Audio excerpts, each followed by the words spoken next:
وعليكم السلام. چلو بسم الله الرحمن الرحيم. فصل. وقد يذكر الجهة في القضية فيسمى موجهة ورباعية أيضا. والموجهات 15، 8 منها بسيطة و7 منها مركبة. بس یہاں سے جو ہے قضیہ موجہہ کی بحث شروع ہو رہی ہے، اور یہ منطق کے اندر مشکل ترین بحثوں کے اندر اس کو شمار کیا جاتا ہے، لیکن انشاءاللہ ہم اس کو ایک ایک کر کے حل کریں گے، اور ایک دم کوشش کریں گے کہ آپ لوگ کے لیے ایک دم آسان ہو جائے. ٹھیک ہے، اس کو پہلے اس بحث کو سمجھنے سے پہلے موڈیلٹیز کو سمجھنا ضروری ہے. Modalities, 4 modalities. ٹھیک ہے، اب موڈیلٹی کہتے کس کو ہیں؟ موڈیلٹی اصل میں اگر میں انگلش کے اندر کہوں تو پرٹیکولر وے ان وچ سم تھنگ ایگزسٹ یا سم تھنگ ہیپنز اور سم تھنگ از ڈن. تو جس انداز کے اندر یا جس کیفیت کے اندر جس چیز کو کیا جائے یا وہ چیز موجود ہو، اس کو موڈیلٹی کہتے ہیں. اور منطق کی مناطقہ کی زبان کے اندر اس کو مادہ قضیہ بھی کہتے ہیں. مناطقہ کی زبان میں اس کو مادہ قضیہ کہتے ہیں، اور یہ 4 موڈیلٹیز ہیں. ٹھیک ہے، ہاں. اب یہ 4 موڈیلٹیز دیکھو، یہاں پر دیکھو، یہ میں نے لکھا ہے ایجاب و سلب. ایجاب و سلب 4 کیفیتوں میں سے ایک کے ساتھ متکیف یا متصف ہوگا. یعنی ایک شے کا ثبوت دوسری چیز کے لیے، یعنی ہم قضیہ حملیہ کے اندر کیا کرتے ہیں؟ ایک ہوتا ہے موضوع، ایک ہوتا ہے محمول. محمول کو موضوع کے لیے ثابت کرتے ہیں، یا محمول کی موضوع سے نفی کرتے ہیں، سلب کرتے ہیں.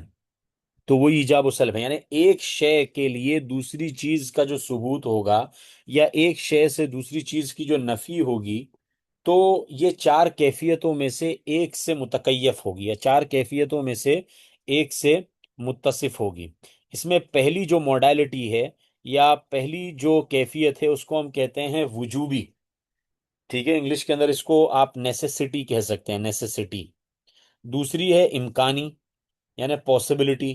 تیسری ہے فعلیت، بالفعل، اس کو آپ ایکچویلٹی کہہ سکتے ہیں. اور چوتھی ہے دوام، یعنی کنٹینیوٹی. انشاءاللہ سب مثال سے میں آپ کو سمجھاؤں گا، بہت آسان ہے، سمجھ میں آ جائے گا انشاءاللہ. کیا مطلب اس کا؟ یعنی جب آپ ایک چیز کے لیے دوسری چیز کو ثابت کریں گے تو یا تو وہ نیسیسریلی ثابت ہوگی، وجوبی طور پر ثابت ہوگی، یا وہ پاسبلی ثابت ہوگی، امکانی طور پر ثابت ہوگی، یا وہ بالفعل ثابت ہوگی، یعنی ایکچولی ثابت ہوگی، یا وہ کنٹینیوسلی ثابت رہے گی، یعنی بالدوام اس کے ساتھ میں ثابت ہوگی. ٹھیک ہے، اس کی مثال میں آپ کو دے دیتا ہوں. جیسے کہ وجوبی طور پر ثابت ہو، جیسے اس کی مثال دیکھو، اللہ موجود. یہ مثال آپ لوگ کو دکھ رہی ہے نا، اللہ موجود. اب یہاں پر وجود کو ہم نے اللہ تعالیٰ کی ذات کے لیے ثابت کیا ہے. وجود کو ہم نے، اللہ کی ذات یہاں پر موضوع ہے، سبجیکٹ ہے، اور لفظ موجود یہ یہاں پر پریڈیکیٹ ہے، محمول ہے. تو وجود کو یعنی موجود ہونے کو ہم نے اللہ کی ذات کے لیے ثابت کیا. اب یہ جو ثابت کیا ہے تو ہمیں دیکھنا ہے کہ اللہ موجود ہے، تو یہ اللہ کی جو موجودگی ہے یہ کس کیفیت والی؟ کیا یہ امکانی ہے، یعنی اللہ کا موجود ہونا ممکن ہے، یا یہ ایکچویلٹی کے اندر ہے، یعنی اللہ ایکچوئل میں موجود ہے، یا یہ کنٹینیوسلی ہے کہ اللہ کنٹینیوسلی موجود ہے، یا پھر یہ وجوبی ہے کہ اللہ کا موجود ہونا واجب ہے، نیسیسری ہے. ٹھیک ہے، تو اس کو جب ہم غور کریں گے اور پوری کائنات کو دیکھیں گے تو ہمیں پتہ چلے گا کہ اللہ تعالیٰ کی ذات کا موجود ہونا یہ نیسیسری ہے، نیسیسٹی ہے یہ. یعنی دنیا کی کوئی بھی چیز اگر اللہ کی ذات کو موجود نہ مانو تو کوئی بھی چیز موجود ہو ہی نہیں سکتی. آسمان اور زمین، کیونکہ آپ لوگ آرگیومنٹ آف کنٹینجنسی آپ لوگ جانتے ہیں، یعنی دنیا میں جتنی بھی چیزیں ہیں وہ محتاج ہیں.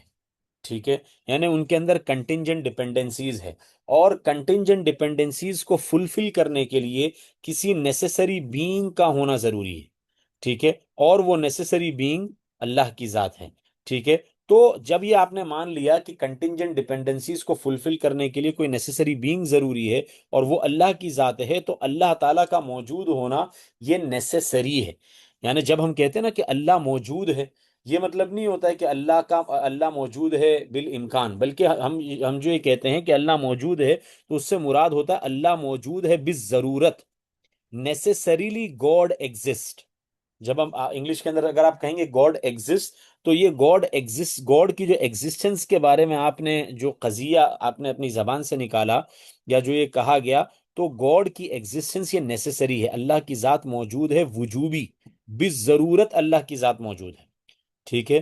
تو جو اگر ایک شے کا دوسری چیز کے لیے اس بات کیا جائے اور وجوبی ہو، کیفیت وجوبی ہو، تو اس کو بالضرورت سے تعبیر کرتے ہیں، اللہ موجود بالضرورہ۔ دوسری مثال دیکھ لو، الانسان حیوان بالضرورہ، انسان حیوان ہے۔ اب انسان کے اندر انسان کے لیے ہم نے حیوانیت کو ثابت کیا ہے، انسان کے لیے ہم نے کس کو ثابت کیا؟ حیوانیت کو ثابت کیا۔ اب یہ حیوانیت انسان کے لیے جو ثابت ہے یہ وجوبی ہے، یعنی انسان بالضرورت حیوان ہے۔ ایسا نہیں ہو سکتا کہ انسان کبھی حیوان ہوگا اور انسان کبھی حیوان نہیں ہوگا، یا انسان جو ہے نا پاسبلی حیوان ہے، یعنی ممکن ہے کہ انسان حیوان ہو، ایسا نہیں ہے، بلکہ انسان بالضرورت حیوان ہے۔ جب بھی جہاں بھی کوئی بھی انسان کا فرد موجود ہوگا اس میں حیوانیت ضرور ہوگی، ٹھیک ہے۔ اس کی آپ لوگ اور بھی بہت ساری مثالیں بنا سکتے ہیں، یعنی نیسیسٹی کی، ٹھیک ہے۔ یعنی اگر میں کہوں کہ انسان حیوان ہے تو میں یہ کہہ سکتا ہوں دس اسٹیٹمنٹ از نیسیسریلی ٹرو۔ میں اگر کہوں گاڈ ایگزسٹ یا اللہ ایگزسٹ، اللہ موجود ہے، تو میں کہہ سکتا ہوں کہ دس اسٹیٹمنٹ از نیسیسریلی ٹرو، ٹھیک ہے۔ دوسرا دیکھ لو، ایک چیز کے لیے دوسری چیز کا اثبات یا ایک چیز سے دوسری چیز کی نفی کبھی کبھی پاسبل ہی ہوگی، یعنی پاسبلٹی اس کے اندر ہوگی، امکانی ہوگی، ٹھیک ہے۔ اس کی مثال جیسے المسلم العاصی لا يدخل النار، مسلمان گنہگار جہنم میں داخل نہیں ہوگا۔ اب یہ جو قضیہ ہے المسلم العاصی، یہ کیا ہے؟ موضوع ہے۔ لا يدخل النار جو ہے یہ جملہ فعلیہ جو ہے یہ اس کا محمول ہے، یعنی پریڈیکیٹ ہے، ٹھیک ہے۔ تو عدم دخول نار کو مسلمان عاصی کے لیے ثابت کیا جا رہا ہے، ٹھیک ہے۔ اب یہاں پر اس قضیے کے اندر عدم دخول نار کو جو مسلمان عاصی کے لیے ثابت کیا جا رہا ہے، تو یہ جو کیفیت ہے اس قضیے کو ہم کہیں گے یہاں پر بالامکان، یعنی المسلم العاصی لا يدخل النار بالامکان۔ کیا کہیں گے؟ بالامکان۔ کیوں؟ کیونکہ یہ وجوبی نہیں ہے، ضروری نہیں ہے کہ مسلمان عاصی جہنم کے اندر داخل ہی نہ ہو، ممکن ہے کہ مسلمان عاصی جہنم کے اندر جائے اور پھر بعد میں اللہ تعالیٰ اس کو جہنم سے نکال کر جنت میں داخل کر دے، اور یہ بھی ممکن ہے کہ اللہ تعالیٰ بلا حساب کتاب ایک عام گنہگار کو بھی اٹھا کر جنت الفردوس میں پہنچا دے، ٹھیک ہے۔ یہ اللہ کی مرضی ہے۔ تو المسلم العاصی لا يدخل النار، یہ پاسبلی یہ جو کیفیت ہے یہ پاسبلٹی والی کیفیت ہے، بالامکان ہے، ٹھیک ہے۔ تو ایسا قضیہ، ٹھیک ہے، ایسا قضیہ جس میں بالامکان کسی محمول کو موضوع کے لیے ثابت کیا جا رہا ہے، امکانی طور پر اس کے اندر ثابت کیا جا رہا ہے، امکانی کیفیت اس کے اندر ہے، تو اس کو اس کی یہ مثال بنے گی المسلم العاصی لا يدخل النار، ٹھیک ہے۔ یہ دوسری قسم ہو گئی۔ تیسری قسم کیفیت کی، موڈالٹی کی، وہ ہے ایکچوالٹی، فعلیت، ٹھیک ہے، یا بالفعل، ٹھیک ہے، ایکچوئل کے اندر کسی چیز کا ہونا۔ اس کی مثال دیکھ لو، زید کاتب، زید کاتب، زید لکھ رہا ہے، عمر ضاحک، عمر ہنس رہا ہے۔ اب یہاں پر جب ہم اس جملے کو، اس قضیے کو بولیں گے تو اس میں بالفعل لگائیں گے۔ یہاں پر ہم نے کیا لگایا تھا؟ بالضرورت، اللہ موجود بالضرورت۔ یہاں پر ہم نے لگایا تھا المسلم العاصی لا يدخل النار بالامکان۔ یہاں پر ہم لگائیں گے زید کاتب بالفعل، عمر ضاحک بالفعل، یعنی ایکچوئل کے اندر زید لکھ رہا ہے، یعنی جس وقت زید لکھ رہا ہو اس وقت اگر کوئی یہ جملہ کہے زید کاتب، تو ایکچوالٹی کے اندر زید لکھ رہا ہے، ٹھیک ہے، فعلیت اس کے اندر پائی جا رہی ہے، بالفعل امر ضاحکن بالفعل، یعنی امر بالفعل ہنس رہا ہے، یعنی اس وقت وہ ہنس رہا ہے. یعنی اس کے اندر کیا ہوتا ہے، ایکچوالٹی کے اندر کیا ہوتا ہے، فعلیت کے اندر کیا ہوتا ہے کہ محمول کو موضوع کے لیے تین زمانوں میں سے کسی ایک زمانے میں ثابت کیا جاتا ہے، یا محمول سے موضوع سے محمول کا جو سلب کیا جاتا ہے اس کی نفی کی جاتی ہے، وہ تین زمانوں میں سے کسی ایک زمانے میں سلب کی جاتی ہے. یہ دیکھو میں نے صرف یہاں پر موجبہ کی مثالیں دی ہیں، لیکن یہاں پر سالبہ کی بھی مثالیں بن سکتی ہے. ٹھیک ہے، میں نے صرف موجبہ کی مثالیں دی ہے، لیکن یہاں پر سالبہ کی بھی مثالیں بن سکتی ہے. اب یہ دیکھو، یہ ایک میں نے مثال دی تھی، یہ سالبہ کی مثال تھی. ٹھیک ہے، یہاں پر موجبہ کی مثال ہے. ٹھیک ہے، اور یہاں پر بھی سالبہ کی مثال بن سکتی ہے. ٹھیک ہے، زید لا یکتب، یا عمر غیر ضاحک، یا عمر لا یضحک، یہ یہاں پر سالبہ کی مثالیں بن جائے گی. ٹھیک ہے، تو یہ ایکچوالٹی ہوتا ہے، یعنی ایکچوالٹی والی موڈالٹی ہے. فعلیت اور بالفعل والی جو ہے نا یہ کیفیت ہے. پھر موڈالٹی کی چوتھی قسم جو ہے یہ دوام ہے.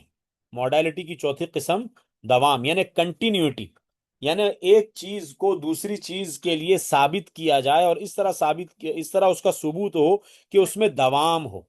ٹھیک ہے، یا ایک چیز سے دوسری چیز کا سلب ہو، اس طرح سلب ہو کہ وہاں پر جو ہے نا وہ اس کے سلب کے اندر دوام ہو. ایک منٹ.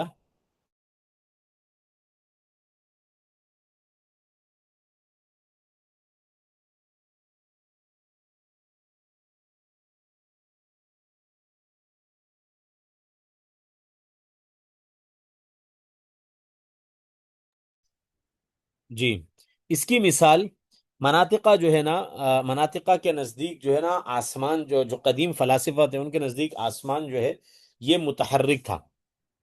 ٹھیک ہے، تو وہ ان کے نزدیک مثال یہ ہوگی الفلک متحرک بالدوام، الفلک متحرک دائما. ٹھیک ہے، اس طرح کا ان کے نزدیک جملہ بنے گا. یعنی ان کے نزدیک فلک جو ہے، آسمان جو ہے یہ گھوم رہا ہے. یعنی ان کے نزدیک ان کا نظریہ یہ تھا کہ جو سورج ہے، چاند، ستارے جو ہمیں گھومتے ہوئے نظر آ رہے ہیں نا، یہ اصل میں آسمان گھوم رہا ہے. اور جس طرح چھت کے اندر پنکھا اٹکا ہوا ہوتا ہے یا چھت میں لائٹ لگی ہوئی ہوتی ہے، اسی طرح قدیم فلاسفہ کے نزدیک یہ جو سارے ستارے سیارے ہیں یہ آسمان کے اندر چپکے ہوئے ہیں، اور آسمان گھوم رہا ہے تو آسمان کے گھومنے کی وجہ سے سارے ستارے سیارے گھومتے ہوئے دکھتے ہیں. ٹھیک ہے، لیکن یہ ظاہر سی بات ہے یہ وجوبی نہیں ہے، یہ تو دائمی تھا، اس وجہ سے یہ بات غلط بھی ثابت ہو گئی. اور اس کی ابھی جدید مثال بنے گی پلانیٹری موشنز. ٹھیک ہے، یعنی جو سارے ستارے سیارے گھوم رہے ہیں نا، یہ بالدوام گھوم رہے ہیں. ٹھیک ہے، آپ کہہ سکتے ہیں کہ دا ارتھ از روٹیٹنگ یا ارتھ از ریوالونگ، ارتھ جو ہے روٹیٹ بھی کر رہی ہے، ریوالو بھی کر رہی ہے اپنے ایکسس کے اوپر. تو یہ جتنے بھی اسی طرح ارتھ ہے، مارس ہے، وینس ہے، سیٹرن ہے، جوپیٹر ہے نا، یہ سارے پلانٹس، اسی طرح سن ہے. سن بھی جو ہے نا ہماری گیلیکسی کے سینٹر کا جو ہے نا چکر لگا رہا ہے، جس کو گیلیکٹک سینٹر کہتے ہیں، اس کا چکر لگا رہا ہے. تو یہ سارے ستارے سیارے گھوم رہے ہیں اور بالدوام گھوم رہے ہیں. یہ ہمیشہ سے گھوم رہے ہیں اور ہمیشہ گھومتے رہیں گے. جب یہ گھومنا بند ہو جائیں گے تو سارا نظام درہم برہم ہو جائے گا اور قیامت آ جائے گی. ٹھیک ہے، تو اس کو کہتے ہیں ایک چیز کا دوسری چیز کے لیے ثبوت اگر اس میں دوام ہو تو یہ کنٹینیوٹی والی موڈالٹی ہے. تو یہ چار موڈالٹیز ہو گئی. چار موڈالٹیز آپ کو سمجھ میں آ گئی نا؟ چار موڈالٹیز. اسی کا دوسرا نام جو ہے نا مادہ قضیہ ہے. اس کو کیا کہتے ہیں؟ مادہ قضیہ. اچھا، مادہ قضیہ، یہ جو چار موڈالٹیز ہے اس کو مادہ قضیہ، نیسیسٹی، پاسبلٹی، ایکچوالٹی اور کنٹینیوٹی. یعنی نیسیسٹی کو آپ کہو ضروری یا وجوبی، امکانی، فعلیت بالفعل، اور دوام. ٹھیک ہے، آگے جو ہے نا اس کی اور بھی بہت ساری قسمیں آ رہی ہے، 15 قسمیں آ رہی ہے قضیہ موجہہ کی. اچھا، تو مادہ قضیہ تو اس کو کہیں گے اس کے نفس الامر کے اعتبار سے. لیکن اب دیکھو مثال کے طور پر یہاں پر میں نے کیا لکھا ہے، اللہ موجود، الانسان حیوان. یہاں پر میں نے بالضرورت کا لفظ ذکر نہیں کیا ہے اس مثال کے اندر. تو اللہ موجود اگر صرف جملہ ہو، قضیہ صرف اس طرح ہو اللہ موجود کہ اللہ موجود ہے، اور بالضرورت لفظ کے اندر موجود نہ ہو، تو اس کو مادہ قضیہ کہتے ہیں. اور اگر لفظ کے اندر موجود ہو اللہ موجود بالضرورہ، ٹھیک ہے، ضرورت کا لفظ بھی میں وہاں پر ذکر کر دوں یا کوئی آدمی ضرورت کا لفظ بھی وہاں پر ذکر کر دے، تو اس ضرورت کے لفظ کو ذکر کر دینے اس کو جہت کہتے ہیں. ٹھیک ہے، یہ جو چار ہے نا، ضرورت، امکان، فعلیت اور دوام یہ چار جہتیں ہیں، ٹھیک ہے، اور جس قضیے کے اندر لفظاً یہ جہتیں موجود ہوں ان کو قضیہ موجہہ کہا جاتا ہے، ٹھیک ہے، جن قضایا کے اندر بالضرورت یا بالامکان یا بالفعل یا بالدوام یہ الفاظ موجود ہو تو ان قضایا کو قضایا موجہہ کہا جاتا ہے، ٹھیک ہے، اور جن قضایا کے اندر موجود نہ ہو، جیسے کہ یہاں پر الانسان حیوان، یہاں پر کوئی بھی چیز موجود نہیں ہے، یا اللہ موجود، یہاں پر کوئی چیز میں نے ذکر نہیں کی ہے چار جہتوں میں سے، تو ایسے قضایا کو قضایا مطلقہ کہا جاتا ہے، مطلق جس کے اندر چھوڑ دیا گیا ہو، یعنی ان جہتوں کو ذکر نہ کیا گیا ہو، اور جہتیں ذکر کر دی گئی ہوں تو ان کو قضایا موجہہ کہا جاتا ہے، ٹھیک ہے، تو ان کو جہت بھی کہتے ہیں، مادہ قضیہ بھی کہتے ہیں نفس الامر کے اعتبار سے، اور انگلش کے اندر اگر آپ کو کہنا ہے تو آپ موڈیلٹیز کہتے ہیں، فور موڈیلٹیز، ٹھیک ہے، انگلش کے اندر اس کی جو چار قسمیں بنیں گی، نیسیسٹی، پاسبلٹی، ایکچویلٹی اور کنٹینیوٹی، اور عربی کے اندر مناطقہ کی زبان کے اندر اگر آپ کو کہنا ہے تو وجوبی یا ضروری، امکانی، فعلیت یا بالفعل اور دوام، ٹھیک ہے، اور لفظوں کے اندر جب آپ استعمال کریں گے تو وجوبی کے اندر بالضرورت استعمال کریں گے، اللہ موجود بالضرورہ، ٹھیک ہے، اور پاسبلٹی کو اگر استعمال کریں گے تو المسلم العاصی لا يدخل النار بالامکان، اس طرح استعمال کریں گے، ایکچویلٹی کو اگر آپ کو استعمال کرنا ہے تو زید کاتب بالفعل، عمر ضاحک بالفعل، اس طرح استعمال ہوگا، اور دائمہ کو اگر آپ کو استعمال کرنا ہے تو earth is revolving continuously، اس کی ایک اور آسان مثال بن سکتی ہے the sun is shining، سورج چمک رہا ہے، اب یہ دیکھو سن از شائننگ، اس کو آپ کہہ سکتے ہو کنٹینیوسلی، یعنی دس statement is true with continuity, ٹھیک ہے، the planetary motions, the plants are moving continuously, this statement is true continuously, ٹھیک ہے، اسی طرح زید کاتب،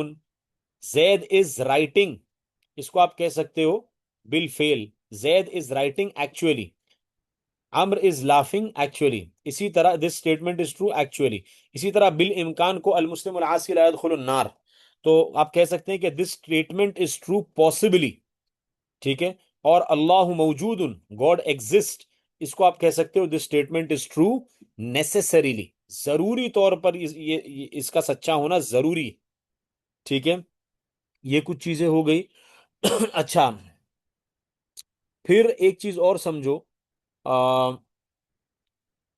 ایک ہوتا ہے موضوع، ایک ہوتا ہے محمول، آپ لوگ پڑھ چکے ہو کہ قضیہ جو ہے یہ تین چیزوں سے مرکب ہوتا ہے، موضوع، محمول اور رابط، ٹھیک ہے، یہاں پر لیکن مصنف آگے عبارت کے اندر کیا کہہ رہے ہیں، اس کو رباعیہ بھی کہا جاتا ہے، رباعیہ کیسے کہیں گے بھائی جب تین ہی چیزیں موجود ہیں، تو جواب اس کا یہ ہے کہ جب ان چار جہتوں میں سے کوئی ایک جہت ذکر کر دی جائے، قضیہ موجہہ ہو جائے، تو پھر اس کو رباعیہ بھی کہا جائے گا، ظاہر سی بات ہے کیونکہ چار چیزیں ہو گئی، موضوع ہو گیا، محمول ہو گیا، رابط ہو گیا، اور یہ چار جہتوں میں سے کوئی ایک جہت، بالضرورہ، بالامکان، بالفعل اور بالدوام، چار جہتوں میں سے کوئی ایک جہت ہو گئی تو اس کو ہم کیا کہیں گے، رباعیہ بھی کہہ دیتے ہیں، ٹھیک ہے، پھر ایک چیز اور سمجھو کہ ایک ہوتا ہے موضوع، ٹھیک ہے، ایک ہوتا ہے محمول، محمول کو موضوع کے لیے ثابت کیا جاتا ہے قضیہ حملیہ کے اندر، ٹھیک ہے، تو جو موضوع کا جو لفظ ہوتا ہے اس کو لفظ موضوع جو ہم کہتے ہیں وہ دلالت کرتا ہے ذات موضوع پر، ٹھیک ہے، مثال کے طور پر یہ مثال دیکھو، زید کاتب، اس میں جو لفظ زید ہے، لفظ زید، ٹھیک ہے، یہ لفظ زید جو ہے یہ زید کے مسمى پر دلالت کر رہی ہے، اسی طرح یہ جو عمر ہے، لفظ عمر، لفظ عمر جو ہے یہ عمر کے مسمى پر دلالت کرتی ہے، مسمى پر دلالت کر رہا ہے یہ لفظ، تو ذات موضوع پر جو لفظ دلالت کرے اس کو وصف عنوانی بھی کہتے ہیں، یہ جو لفظ عمر کا لفظ جو عمر کے مسمى پر دلالت کر رہا ہے تو یہ اس لفظ کو وصف عنوانی بھی کہتے ہیں، اور اس عمر کے مسمى کو ذات موضوع کہتے ہیں، ٹھیک ہے، یعنی جس لفظ سے موضوع کو تعبیر کیا جاتا ہے، جس لفظ سے موضوع کو تعبیر کیا جاتا ہے اس کو وصف عنوانی کہتے ہیں، یہ آگے ابھی آئے گی اس لیے میں یہاں پر اس کو بتا دیتا ہوں، اور جس پر لفظ موضوع صادق آئے، جس پر لفظ موضوع، لفظ موضوع جیسے کہ زید، زید کا جو لفظ ہے جس ذات پر صادق آئے اس ذات کو ذات موضوع کہتے ہیں، یعنی جو اس لفظ کا مصداق ہو اس کو ذات موضوع کہتے ہیں، ٹھیک ہے. اور رباعیہ کی میں نے توجیہ آپ لوگوں کو بتا دی. رباعیہ اس کو قضیہ موجہہ کو اس وجہ سے کہتے ہیں کیونکہ اس میں موضوع محمول رابطہ اور جہت یہ چاروں چیزیں اس میں موجود ہوتی ہے، اس وجہ سے اس کو موجہہ بھی کہتے ہیں. ٹھیک ہے. اب عبارت کو دیکھ لو، یہ 2 لائن کی عبارت تھی. فصل وقد یذکر الجہت فی القضیہ. قضیہ کے اندر کبھی کبھی جہت کا بھی ذکر کیا جاتا ہے. جہت کس کو کہتے ہیں آپ لوگوں کو میں نے بتا دیا. اسی کو مادہ قضیہ بھی کہتے ہیں، اور اسی کو انگلش کے اندر موڈالٹیز بھی کہتے ہیں، 4 موڈالٹیز. ٹھیک ہے. فیسمى موجہتاً ورباعیتاً ایضاً. اس کو موجہہ بھی کہتے ہیں. موجہہ کب کہیں گے؟ لفظوں کے اندر اگر موجود ہو تو اس کو موجہہ کہیں گے. ٹھیک ہے. اللہ موجود بالضرورہ، لفظ کے اندر اگر بالضرورہ ذکر کر دیا تو اس کو موجہہ کہیں گے. ورباعیتاً ایضاً، رباعیہ بھی کہتے ہیں. رباعیہ کیوں کہتے ہیں وہ بھی میں نے آپ لوگ کو بتا دیا. والموجہۃ والموجہات 15. قضیہ موجہہ جو ہے یہ 15 ہیں. ثمانیۃ منہا بسیطہ و7 منہا مرکبہ. اس میں سے 8 جو ہے یہ بسیطہ ہے، اور باقی کی 7 جو ہے یہ مرکبہ ہے. بسیطہ اور مرکبہ کو آپ سمجھ لو. بسیطہ کس کو کہتے ہیں؟ جس میں صرف ایجاب ہو یا صرف سلب ہو. ایسا قضیہ حملیہ جس میں یا تو ایجاب ہو یا صرف ایک سلب ہو، یعنی صرف ایک قضیہ ہو. تو اگر ایسا قضیہ ہے تو اس کو قضیہ بسیطہ کہیں گے. اور اگر اس میں ایجاب اور سلب دونوں ہو، ایجاب کے ساتھ سلب ہو یا سلب کے ساتھ ایجاب ہو، تو اس کو قضیہ مرکبہ کہیں گے. یعنی مصنف کہہ رہے ہیں کہ قضیہ جو موجہہ ہے اس کی 8 قسمیں. موجہہ کی ویسے بہت ساری قسمیں ہیں، لیکن جن قسموں سے مناطق بحث کرتے ہیں وہ 15 ہے. 15 میں سے 8 بسیطہ ہو گئی، یعنی جس میں صرف ایجاب ہوگا یا صرف سلب ہوگا، اور باقی کی 7 مرکبہ ہو گئی جس میں ایجاب کے ساتھ سلب بھی ہوگا، سلب کے ساتھ ایجاب بھی ہوگا. ٹوٹل 15 قضیہ موجہہ ہے. اور قضیہ موجہہ پھر انشاءاللہ آئندہ کل کے سبق کے انشاءاللہ اس کو دیکھیں گے کہ قضیہ بسیطہ کی جو ہے نا پھر 8 قسمیں جو ہے اس میں ضروریہ کے اندر 4 قسمیں بنیں گی، دائمہ کے اندر 2 قسمیں بنیں گی، امکانیہ کے اندر 1 قسم، اور فعلیت یعنی بالفعل کے اندر، ایکچوالٹی کے اندر 1 قسم بنے گی. جس کو میں جو ہے نا بس ویسے نام کے طور پر بتا دیتا ہوں. 8 قسمیں: ایک تو ضروریہ مطلقہ، مشروطہ عامہ، وقتیہ مطلقہ، منتشرہ مطلقہ. پھر دائمہ کے اندر دائمہ مطلقہ، عرفیہ عامہ. فعلیت کے اندر مطلقہ عامہ، اور امکانیہ کے اندر ممکنہ عامہ. تو یہ الفاظ سے ڈرنے کی ضرورت نہیں ہے. جیسے جیسے سبق آگے بڑھے گا انشاءاللہ آپ اس کو بالکل آسانی سے سمجھتے چلے جائیں گے. ٹھیک ہے. یہ موڈالٹیز کی بحث سمجھ میں آ گئی نا، مادہ قضیہ کی؟ بولو. جی ہاں. تو اس میں ہوتا یہ ہے کہ کوئی بھی اسٹیٹمنٹ جو ہوتا ہے، قضیہ جو ہوتا ہے، وہ کس اعتبار سے ٹرو ہے. ٹھیک ہے. کس اعتبار سے کبھی کوئی اسٹیٹمنٹ نیسسریلی ٹرو ہوگا، کبھی کوئی اسٹیٹمنٹ پاسبلی ٹرو ہوگا، کبھی کوئی اسٹیٹمنٹ ایکچولی ٹرو ہوگا، اور کبھی کوئی اسٹیٹمنٹ کنٹینیوسلی ٹرو ہوگا. ٹھیک ہے. اس کی ایک 5ویں قسم بھی بنتی ہے، امپاسبلی ٹرو. یعنی امتناع ہو، محمول اور موضوع کے اندر امتناع ہو.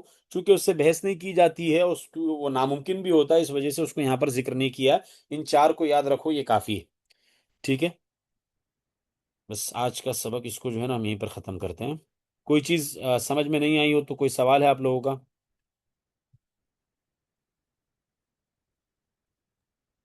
فی الحال تو نہیں ہے مفتی صاحب.